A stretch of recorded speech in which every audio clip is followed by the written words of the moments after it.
جن راستوں سے اسے اپنے گھر وہ گھر چھوڑایا تھا، اس وقت اسے عجیب و غریب سوچوں نے گھیرا ہوا تھا۔ دل بار بار اس کی جانب پھمک رہا تھا اور دماغ بار بار اسے تنقید کر رہا تھا کہ وہاں جا کر کیوں اپنے سر کو مصیبت لینا چاہتا ہے۔ اگر وہ نہیں آ رہی تو یہ اس کا مسئلہ ہے، وہ خود ہی سالو کر لے گی۔ لیکن پھر نہ چاہتے ہوئے اس کے دروازے کے سامنے کھڑا ہو گیا اور دروازے پر لگے تالے نے اسے مزید حیرت میں مبتلا کر دیا۔ کچھ دیر تو وہ وہیں کھڑا اس کا نمبر ڈائل کرتا رہا، لیکن جب بات نہیں بنی تو اس نے ساتھ والے گھر کا دروازہ کھٹکھٹایا اور ایک بارش شخصیت والا باہر نکلا اور اس نے حیرت سے زین کو دیکھا۔ باوقار سا نوجوان مرد کو یہاں دیکھ کر وہ حیرت میں مبتلا ہو گیا۔ جی فرمائیے۔ زین نے بے کر لبوں پر زبان پھیری اور سمجھ نہیں پا رہا تھا کہ اس بات کا آغاز کہاں سے کرنا چاہیے۔ میں آپ کے ہمسایوں کے متعلق جاننے کے لیے آیا ہوں۔ کیا آپ جانتے کہ وہ کہاں ہیں؟ یہ رحیم چاچا تھے جس سے وہ ان کے متعلق پوچھ رہا تھا، اور رحیم چاچا نے ساری روادار سنا دی۔ یہ بھی کہہ دی کہ اس نے چودھری خورشید کے ڈیرے پر جانے کے لیے اس لڑکی کو منع بھی کیا ہے، لیکن وہ پھر بھی چلی گئی ہے اور اب کافی دیر ہو چکی ہے، وہ لوٹ کر نہیں آئی ہے اور نہ ہی اس کے باپ کی کوئی خبر ہے۔ ایک عجیب سے خدشے نے اسے اپنی لپیٹ میں لے لیا۔ وہ وہاں چلی گئی تھی اور رحیم چاچا کے بقول چودھری خورشید کوئی اچھا آدمی نہیں تھا، اس کے ساتھ کچھ بھی کر سکتا تھا۔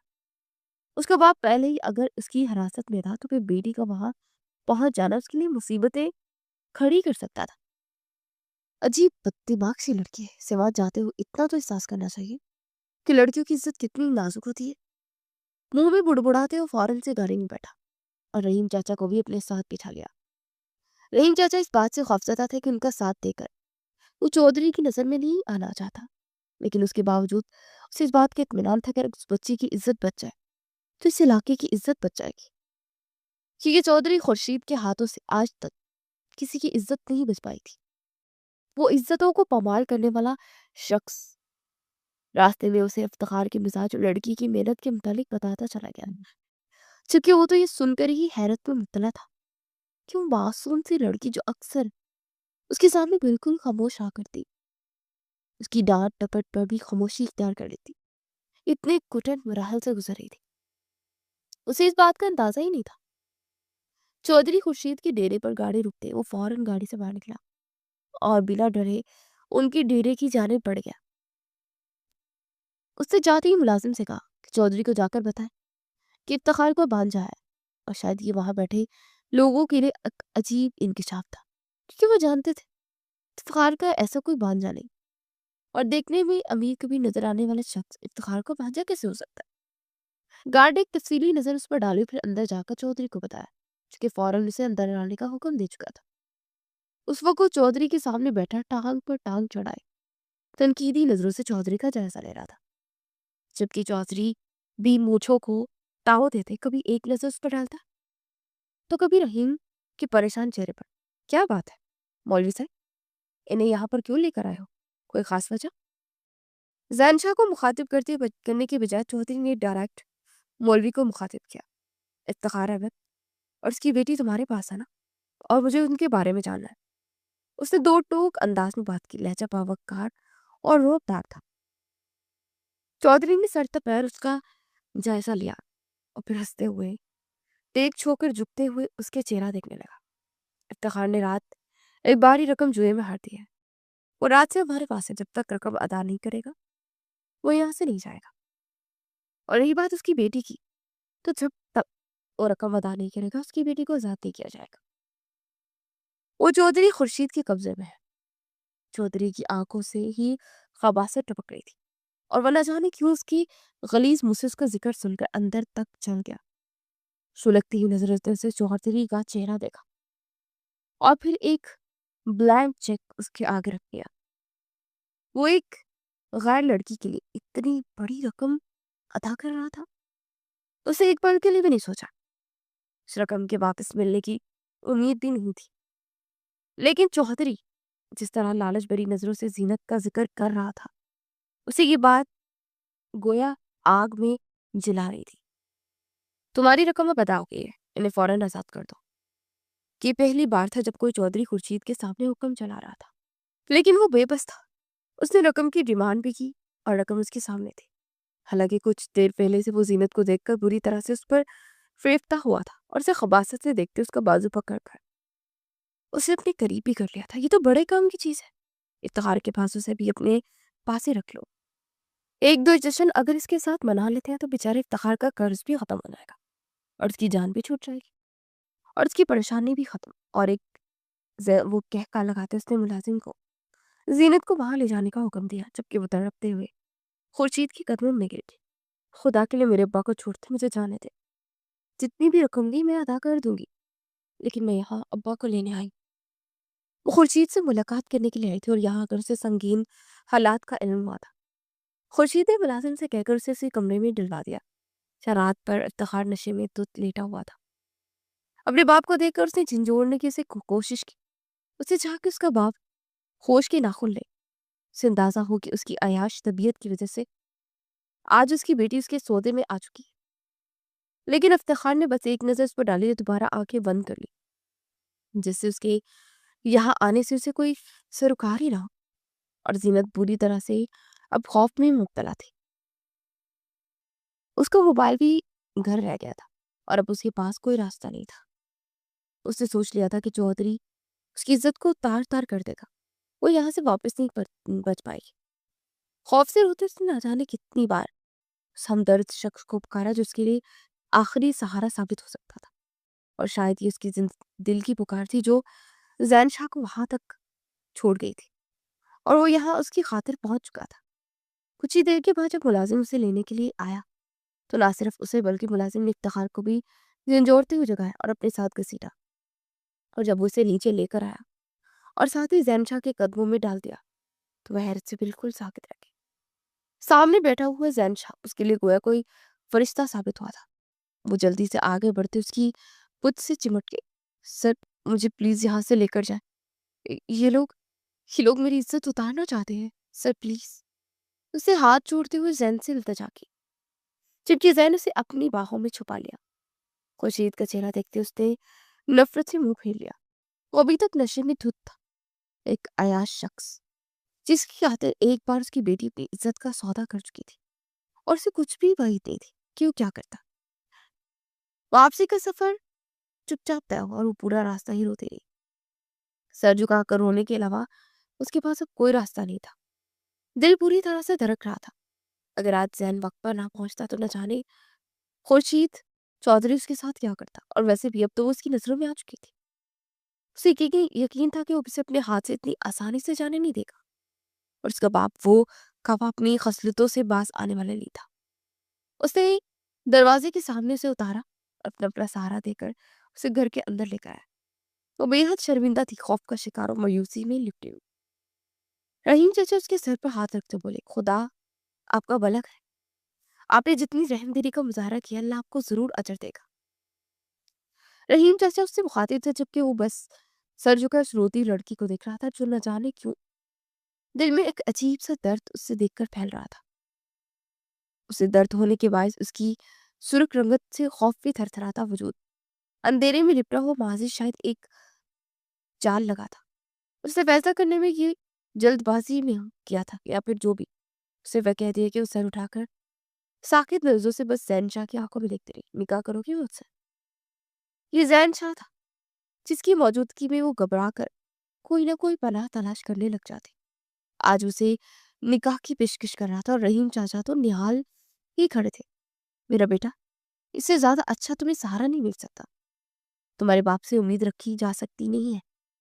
اگلی بار وہ تمہیں خود چودھری خورشید کے ڈیرے پر چھوڑ کر آئے، اس لیے بہتر ہے کہ اقرار کر لو۔ کہ وہ ساکت نظروں سے زین شاہ کو دیکھ رہی تھی، وہ ہرگز اس کے قابل نہیں تھی۔ سامنے بیٹھا وہ شخص اپنی بوڑھی چمکتی آنکھوں سے اس کے وجود پر گارے ہوئے تھا، سرخی مائل لب سختی سے ایک دوسرے میں مست تھے۔ اس کا ماضی کیا تھا، وہ کن حالاتوں سے گزرا، اس کی زندگی میں کیا ہونے والا تھا، وہ ان سب باتوں سے انجان تھی۔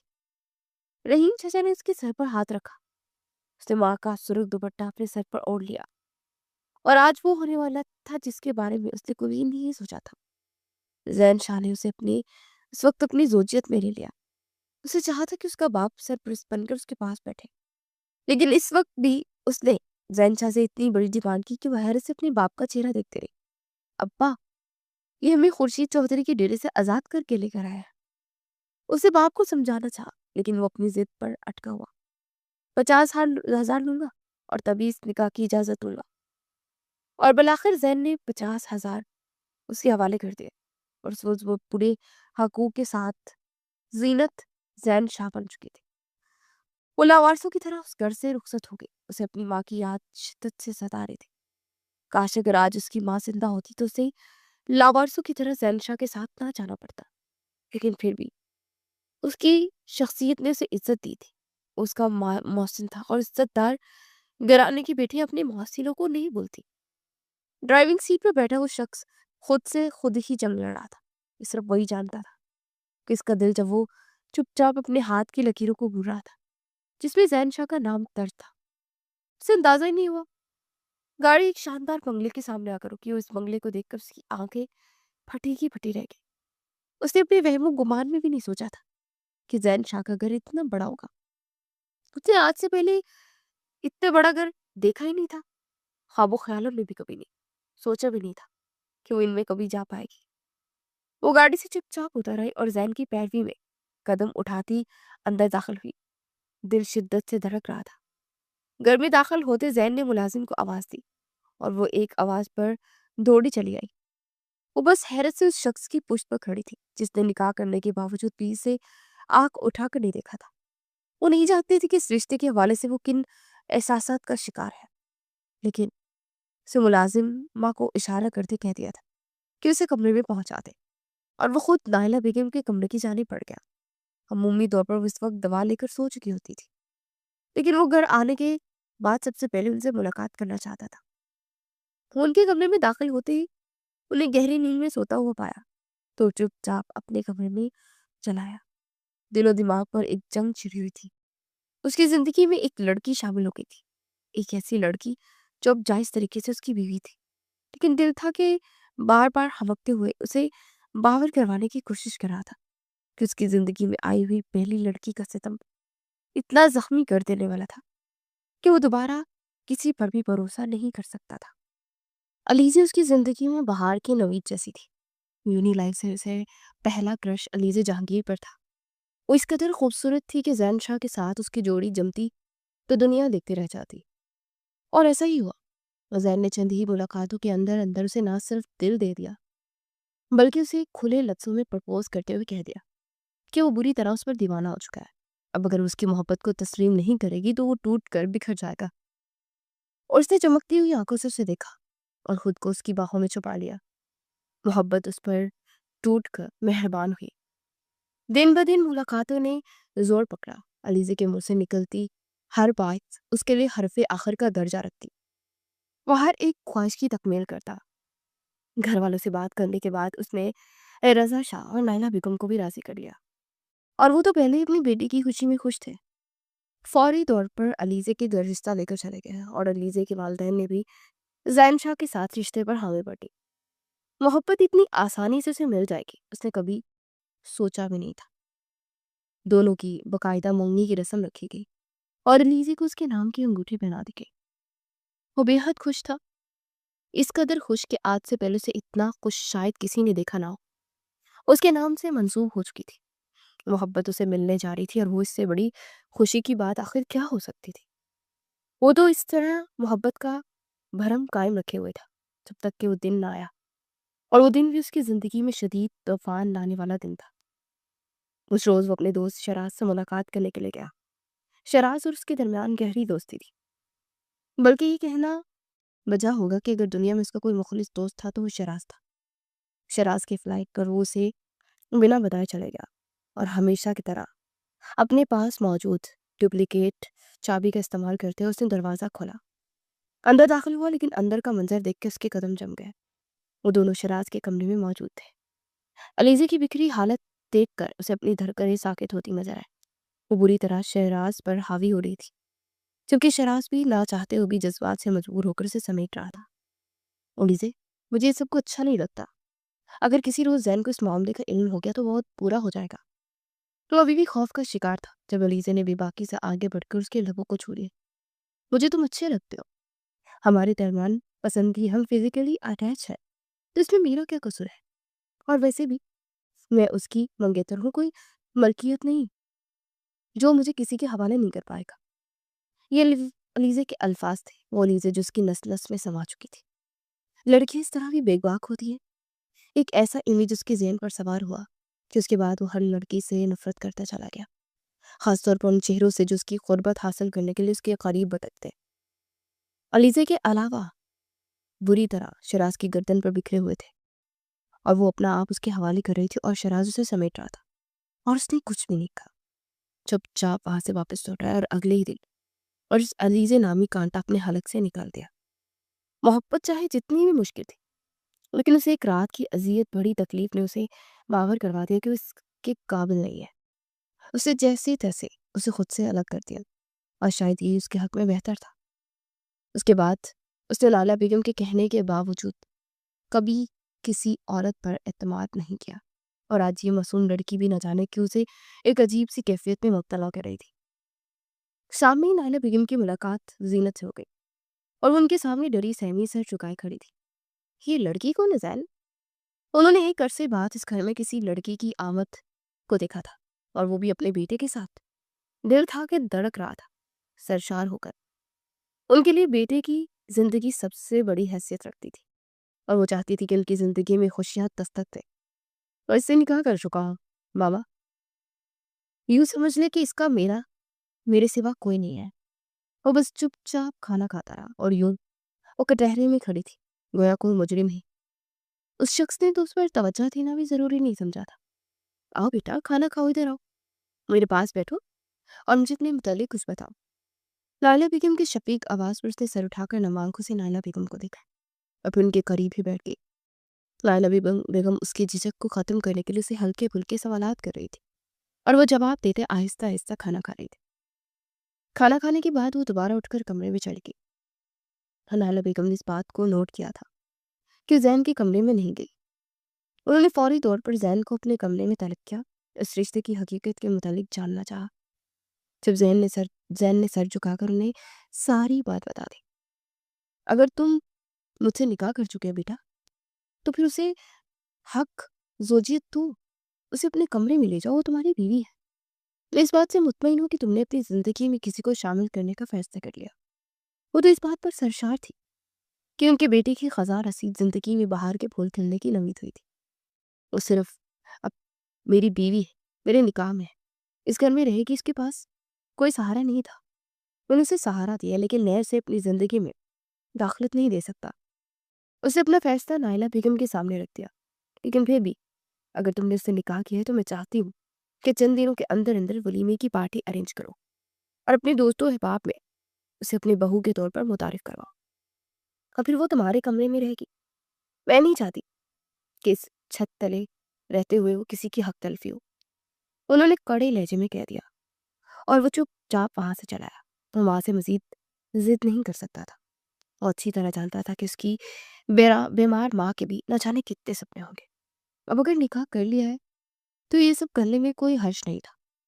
نائلہ بیگم نے اسے اپنے ساتھ لگا کر ساری تیاریوں کو مکمل کر لیا۔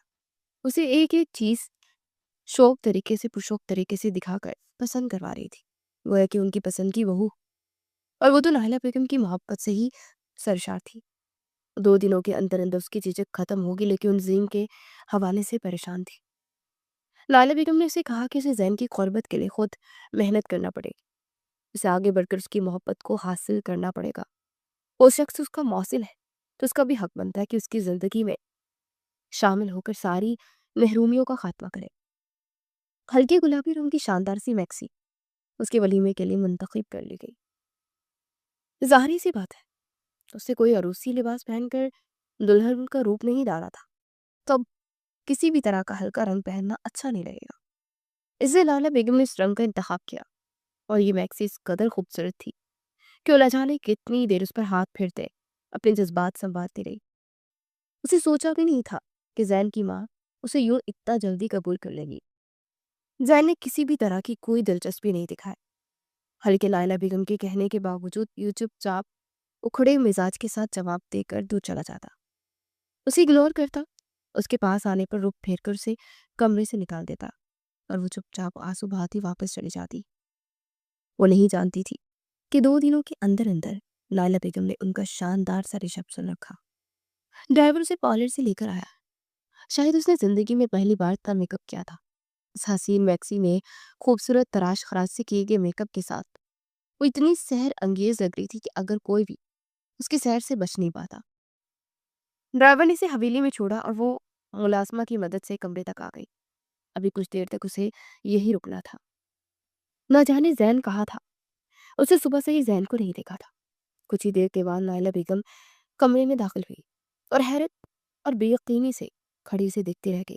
ماشاءاللہ، میری بیٹی کس قدر خوبصورت لگ رہی ہے۔ انہوں نے پیار سے آگے بڑھ کر اس کے ماتھے کو چھو لیا اور وہ اتنی محبت پا کر ان کے ہاتھوں کو تھامتے ان پر لب رکھ گئی۔ میں نے 2 سال پہلے امی کو کھو دیا، لیکن میں یہ نہیں جانتی تھی کہ میں دوبارہ انہیں پالوں گی۔ وہ محبت بھرے جذبے سے کہہ رہی تھی، بس میں یہ چاہتی ہوں کہ تمہاری ذات سے، تمہارے وجود سے میرا بیٹا خوش رہے۔ میں چاہتی ہوں کہ آج تمہارے قریب آ کر وہ اپنی ہر محرومی کو بھول جائے، اس کے ذہن سے ہر برے نقشے کو مٹا دو جو اسے اندر ہی اندر کھائے جا رہا ہے۔ اور مسکراتے ہوئے سر جھکا گئی۔ اسے یقین تھا کہ وہ اس شخص کو پانے میں کامیاب ہو جائے گی۔ محبت اگر نیک نیتی سے سر انجام دی جائے اور کسی بھی رشتے کو مخلصی سے نبھایا جائے تو خدا بھی مہربانی پر اتر آتا ہے، اور اسے یقین تھا کہ خدا اس کی مدد ضرور کرے گا۔ کچھ ہی دیر بعد اسے باہر لایا گیا اور یہ سب کچھ خوبصورتی سے ارینج کیا گیا تھا۔ جالی دار گھونگھٹ کی آڑ میں اپنا چہرہ چھپائے وہ جیسے ہی باہر آئی، وزین نے نظریں اٹھا کر اسے دیکھا تھا اور پھر سہارا دے کر اسے اسٹیج پر اپنے قریب کھڑا کر دیا۔ اس کی جانب رخ پھیرتے اس نے آہستگی سے وہ گھونگھٹ پلٹ دیا اور ان بوڑھی آنکھوں نے اس کے چہرے پر ٹک جانا ضروری سمجھا تھا۔ وہ کافی دیر سے اس کے حسین و جمیل چہرے کو دیکھتا رہا۔ محبت اس پر مہربان ہوئی تھی اور وہ لڑکی اس کے لیے سراپائی محبت تھی۔ دور کہیں ذہن میں ایک دھندلا سا عکس لے آیا اور اس نے خاموشی سے سر جھکا لیا۔ وہ دونوں ایک دوسرے کے پہلو میں سج کر اس قدر حسین لگ رہے تھے کہ ہر نظر رقص زدہ سی رہ گئی تھی۔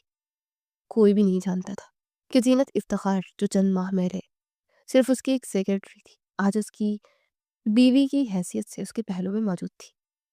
کہ خوش نصیبی نہیں تو اور کیا ہے یہ؟ کبھی کبھار خدا ہمیں صبر کا پھل اتنا خوبصورت دیتا ہے کہ ہم اس کی خوبصورتیوں سے متعارف ہوتے ہی سجدے میں سر جھکا لیتے ہیں۔ ہم ساری محرومیوں کو بھول جاتے ہیں، سارا امتحان، آزمائش کی تکلیفیں، سب کو بھول جاتا ہے۔ لائلہ بیگم نے بڑھ چڑھ کر ساری عزومات مکمل کی تھی۔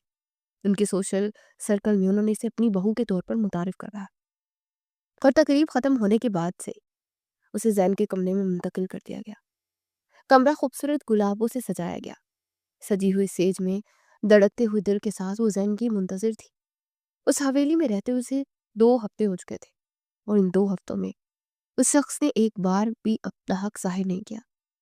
زین اس کی زندگی میں آنے والا پہلا شخص تھا، چاہے وہ حادثاتی طور پر آیا، لیکن وہ شاندار سا مرد اس کی دھڑکنوں میں انتشار بھرپا کرنے کا باعث بنا تھا۔ اور ایک بار بھی اس شخص نے آگے بڑھ کر اسے محبت سے سمیٹنا چاہا تھا۔ نہ جانے وہ کس شدید دکھ میں مبتلا تھا، لیکن اسے یقین تھا کہ جب وہ اس کی قربت کو پا لے گا تو پھر اسے دور جانا ناممکن ہوگا۔ کچھ ہی دیر کے بعد وہ اس کے کمرے میں داخل ہوا، ہلکے قدم اٹھا کر اس کے قریب چلایا تاکہ وہ یوں ہی سر جھکائے بیٹھی رہے۔ اس کی نظریں جھکی ہوئی تھی۔ زین قریب بیٹھتے اس کا چہرہ دیکھنے لگا جو کہ معصومیت جس پر ٹپک رہی تھی۔ نہ جانے کیوں اس کے چہرے پر ایک تلک سی مسکراہٹ اٹھی۔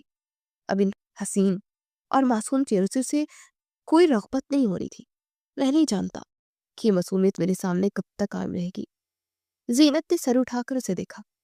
یہ کوئی طنز نہیں تھا، کوئی تلک بات نہیں، بس وہ اپنے دل کی حقیقت بیان کر رہا تھا۔ اسے زین کی بری چمکتی ہوئی آنکھوں میں پہلی بار نمی کا ایک چھوٹا سا احساس دیکھا اور پل بھر میں اس کا دل تھم سا گیا۔ محبت نہ جانے کتنوں کے لیے وبال جان بن چکی ہے۔ اس نے علیزہ جہانگیر سے محبت کی تھی، پہلی اور نیک محبت، اور اس مخلص محبت نے اس نے جتنی اذیت سے دوچار کیا تھا وہ شخص اپنی زندگی سے دور چلا گیا تھا۔ میں چاہتی ہوں کہ یہ معصومیت، یہ اعتماد کا بھرم عمر قائم رہے، عمر بھر، اور رہے گا انشاءاللہ۔ اس سے پہل خود کر دی تھی۔ اسے آگے بڑھ کر چپکے سے زین کے ہاتھ پر اپنا ہاتھ جما دیا اور حیرت سے اس کا چہرہ دیکھتا رہا۔ شاید میں تمہیں ویسی محبت نہ دے پاؤں جو تم ڈیزرو کرتے ہو،